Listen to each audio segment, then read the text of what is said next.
Po ne s'para dalim këtej natyrë se nuk na bie ndonjëherë rasti edhe pse jemi nga këtu, nga vendi i Divjakës. Po kur i bëni si ju duken, i hidhni rrjetet sociale, çfarë bëni? Po jo, s'na intereson të jedhim me aq. Nuk është se jemi mësuar, prandaj kemi këtu për herë. Udhtimi ju të rinj? Po e bëjmë, sepse edhe është diçka edhe mirë për brezin tonë. Na ndihmon, marrim energjinë e natyrës, asaj që na rrethon. E bëni nga që jeni në Divjak apo i bëni thirrje edhe shoqërisë për të ardhur? Si fillim nga që jemi në Divjak, por edhe për shoqërinë do ishte shumë mirë. Ne duke shikuar shembullin tonë, edhe ata mund të bëjnë të njëjtën gjë. I bëni foto, video, hidhni në rrjetet sociale udhëtimeve? Zakonisht vetëm për veten tonë, po edhe mund të hedhim në rrjetet sociale. E përshkoni shpesh të shteg ju në Divjak? Këtë shteg ne përshkojmë shumë shpesh, sepse dhe ne ndijmë kënaqësinë rreth natyrës, rreth të kalojmë kohën me njëri tjetrin, afër pemëve, afër rërës, afër detit, afër lagunës. Për mua ka qenë udhëtim shumë i bukur, po tash i edhe diçka më bukur sepse jemi dhe më shumë, jemi me klasën, jemi me disa tjerë, edhe dhe unë e pëlqej shumë nga ana ime. E vlerësoj. Shpesh ju të rinjt udhëtimin në natyrë apo jeni të fokusuar pas telefonit? Për sa i përket mua dhe shoqërisë time, ne e bëjmë shpesh sepse e pëlqejmë shumë. Për të tjerët nuk e di, e bëj edhe me familjen time.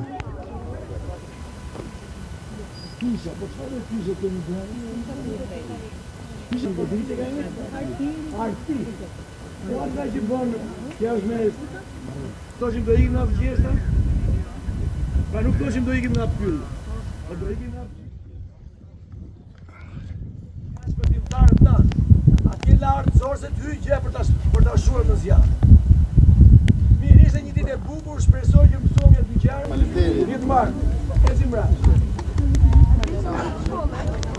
Laguna Karavastas është laguna më e madhe në Ballkan, rreth 42 km2, dhe si e tillë ajo ka tërhequr vëmendjen e turistëve dhe vizitohet shpesh, dhe jo vetëm nga turistët, por edhe nga banorët vendas, që ta pasionuar pas ecjeve në natyrë, të cilët dalin dhe bëjnë ecje jo vetëm në urën e drunjt që është bërë, por edhe në shtegjet dhe rrugicat e pyllit. Dhe unë e ndjej veten me fat faktikisht që jam bërë pjesë banore e qytetit të Divjakës dhe shpesh, për të mos thënë çdo javë, shëtisim familjarisht në shtegje të ndryshme të pyllit. Laguna është e veçantë dhe besoj se një nga arsyet që ka tërhequr më shumë turist është pikërisht sepse është i vetmi vend në të cilin folenizon pelikani kaçurel, dhe një nga vendet më të pakta në të cilat ai qëndron, vjen edhe shëtit. Është një specie e rrallë në të gjithë botën, dhe vitet e fundit këtu pikërisht për shkak edhe të punës së madhe që është bërë për mbrojtjen e lagunës, janë shfaqur edhe flamingot, të cilat në dijenin time për 30 e ca vite që unë kam që njoh Divjakën, nuk e kam parë më përpara. Por me kohën, ne do t'i promovojmë. Një ishte këta stona jashtë në qendra, dhe ne jetojnë prandaj ata ujë, vetë një kamion, nuk është vetëm problemi i humbjes, por është e pamja e tjera. Tu brenda pyllit. Mirëdita, mirë se na keni ardhur në këtë shëtitje natyrë që Parku Kombëtar, Ministria e Mjedisit ka organizuar dhe ne u bëm pjesë e saj. Faleminderit dhe juve. Në lidhje me pyetjen tuaj për shtigjet, çfarë ka bërë Bashkia Divjak? Them të vërtetën, në këto 2 vjet ne kemi bërë disa projekte dhe kemi munduar që të tërheqim vëmendjen e qeverisë për të mbajtur këto shtigje. Sfundmi, ju shikoni, jemi munduar që t'i pastrojmë këto shtigje dhe të mundohemi që t'i krahasisim sa mundemi, po në bashkëpunim. Ju e dini që brenda Parkut Kombëtar nuk është problemi se kush e ka të drejtën, por duhet marrë ca leje të veçanta, të cilët ndonjëherë janë dhe pak të vështira. Pra ndërhyrjet brenda parkut janë me shumë delikatesë, me shumë kujdes. Prandaj ajo që po bëjmë tashmë është mirëmbajtja e këtyre shtigjeve. Thjesht mirëmbajtje në një krahasitje e vockët që të lejohet karrotë, që të lejohet këmbësori dhe bicikleta për të ecur. Gjithashtu, shikoni mbrapa nesh këtu është një urë e cila është dëmtuar dhe ne po mundohemi kjo urë do të riparohet së shpejti, që të japim mundësi banorëve të tjerë të kalojnë edhe përtej. Pra, po mundohemi që shtigjet jenë të lëvizshme, të mundura për të ecur, për këdo që ka dëshirë. Gjithashtu, numri i turistëve duhet pyesë diçka është shtuar jashtëzakonisht në Divjak, që do të thotë ka shumë lëvizje brenda parkut dhe shtigjeve. Si e ka ruajtur ata turistët këtë? Është në parametrat e kërkuar nga ju? Edhe kjo është një vëmendje tjetër që ne po i kushtojmë vëmendje. Vërteta është që shpeshherë edhe grupet turistike na kanë tërheq vëmendjen për një problematikë të vogël që ka pasur brenda pyllit. Menjëherë kemi ndigjuar dhe po mundohemi thjesht pastërtia. Ju e dini që tradita jon për fatin e keq shqiptare është e tillë, ne hym pyll, ham një drek, po pastaj me turinat ndonjëherë i harrojmë rrugëve. Dhe kjo është thirrja më e madhe që unë bëj për veten tonë neve. Këtë dëm, do ta quaja këtë pakëdesi, po e zbus pak, nuk na e bëjnë turistët, po na e bëjmë ne vetë. Prandaj ju lutesh atë gjithëve, bëjmë kujdes. Natyra është e bukur, mbeturinat janë atje, qelqi dhe plastika duhen vite të tëra, por nuk vetëm, nuk shkon. Pra për të tërhequr vëmendjen e turistëve, të cilët, siç e thatë dhe juve, vitet e fundit jashtë dyfishuar, dhe ky është një lajm i madh, sidomos ata që janë ambientalista, e përqejnë në mënyrë të jashtëzakonshme dhe fati i madh është që projekti i bashkisë që ju shikoni në distancë, që është rrethimi ose argjinatura për qark lagunës, është një vepër e jashtëzakonshme e qeverisë shqiptare dhe du të falenderoj pa mas këtu qeveri, po veç aty ju e dini sepse pa iniciativën e tij kjo ka qenë një mendim i bashkisë në bashkëpunim me qeverinë qendrore. Dhe argjinatura ka dy momente të rëndësishme. E para, kufizon lëvizjen e ujrave të lagunës me tokat për qarkas, me tokat tona, pra mos lejuar që ujrat e kripura të dalin përtej, por ndërkohë nuk lejon edhe mbrojtje ndaj lagunës gjithashtu. Por së treti, ajo është një shëtitore, ku lejon të lëvizësh me këmbë ose me biçikletë. Dhe do të jetë një lëvizje e jashtëzakonshme. Është rreth 20 kilometër, shkon përgjatë gjithë lagunën deri në bregun përtej në jug, ose ndryshe që i themi neve skela e Pirgut. Ajo tashmë ka marrë një emër atje. Ka përfunduar? Është në vijim loti i tretë, kanë përfunduar 2 lote nga 6 rreth 12 kilometra, po bëhet loti i tretë që është prapë edhe një 6-7 dhe është një dhe i 4. Pra mendoj që ndoshta nga fillimi i vitit tjetër do të përfundoj, do të jetë gati.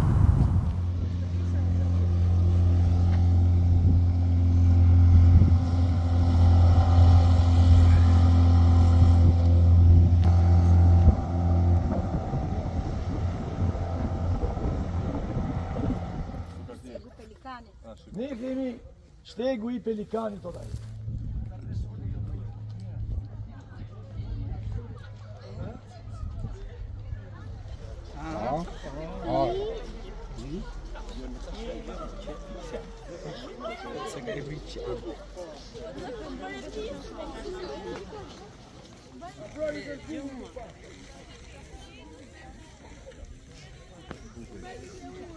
Edhe gocat, hajde një hajtë riko, afro. Edhe ju apë. Me ju e ka vërë shumë.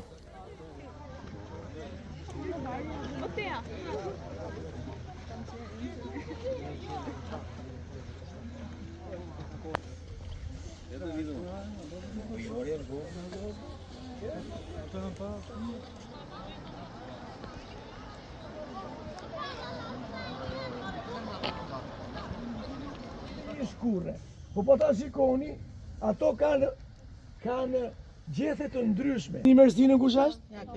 Bukur, që ka mersina? Ka një aromë veçantë. Si pishës. Jo vetëm që ishte në pyll, po të shikoni edhe nën pyllin, shkurre, që quhet ndryshe, që në vendin tonë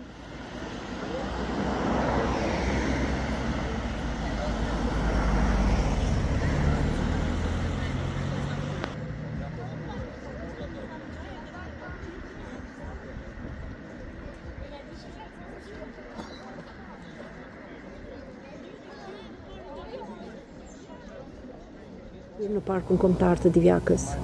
Administrata e zonave të mbrojtura Fierë ka vënë re që shtigjet e parkut kohët e fundit përfrekuentohen shumë nga vizitorët vendas, por duke parë edhe që përfrekuentohen më së shumti nga vizitorët e huaj që përfrekuentojnë këtë park. Duke parë edhe shifrat që janë gjithnjë në rritje në vit pas viti i Parku Kombëtar Divjak Ravasta.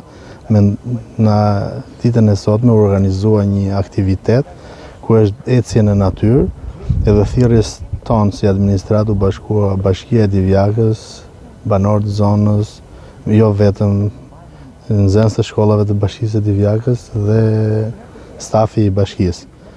Përshkruam një shteg që është lehtësisht i përshkrueshëm nga të gjitha moshat, ku pam edhe gjatë shtegut që nuk kishte vështirësi, ishte i lehtësishëm dhe nga fëmijët e vegjël që përshkruanin këtë Sa është numri i vizitorëve? Kemi një shifër në Parkun Kombëtar Divjak Ravasta për 2025-ën? Atëherë, numrat e vizitorëve deri tani kanë arritur 400.000 turistë vendas edhe gati 209.000 turistë huaj që kanë frekuentuar parkun deri në këtë moment.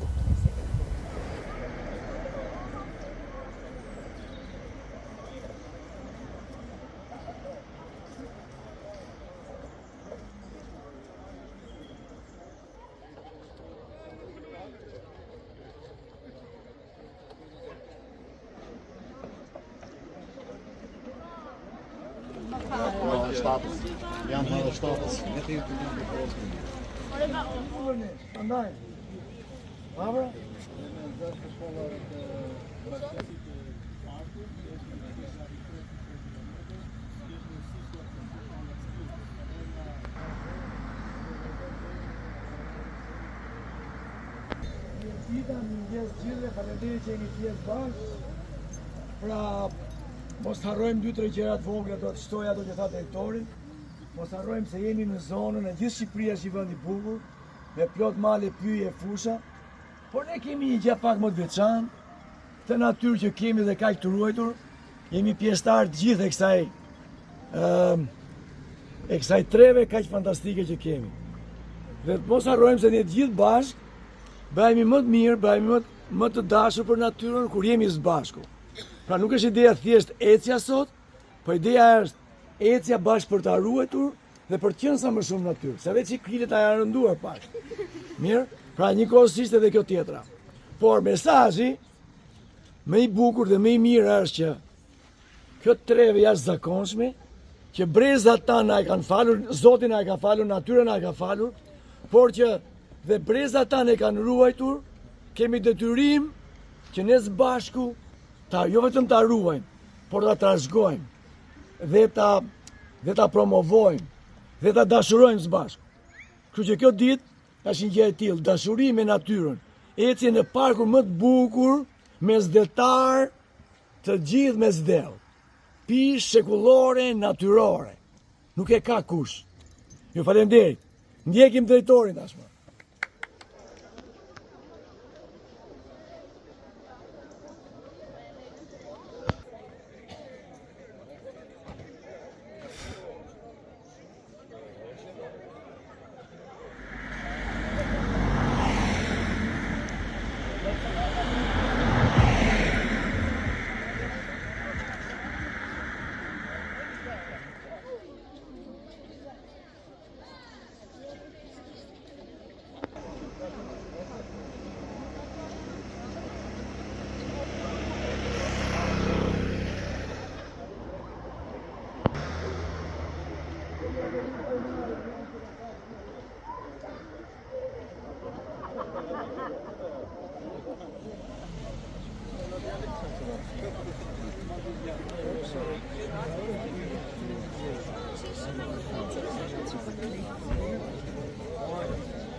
Dëgjojmë. Këtë aktiviteti po zhvillohet pranë. Po liçike se dëgjojnë ata. Po iki sikur te ka çelë. Faleminderit që keni marrë pjesë në këtë aktivitet që ushtrohet sot që do të zhvillohet në Parkun Kombëtar Divjak Ravasta. Sot është dita e ecjes së natyrës, një ditë ndryshe çfarë ne bëjmë çdo ditë. Stafi i parkut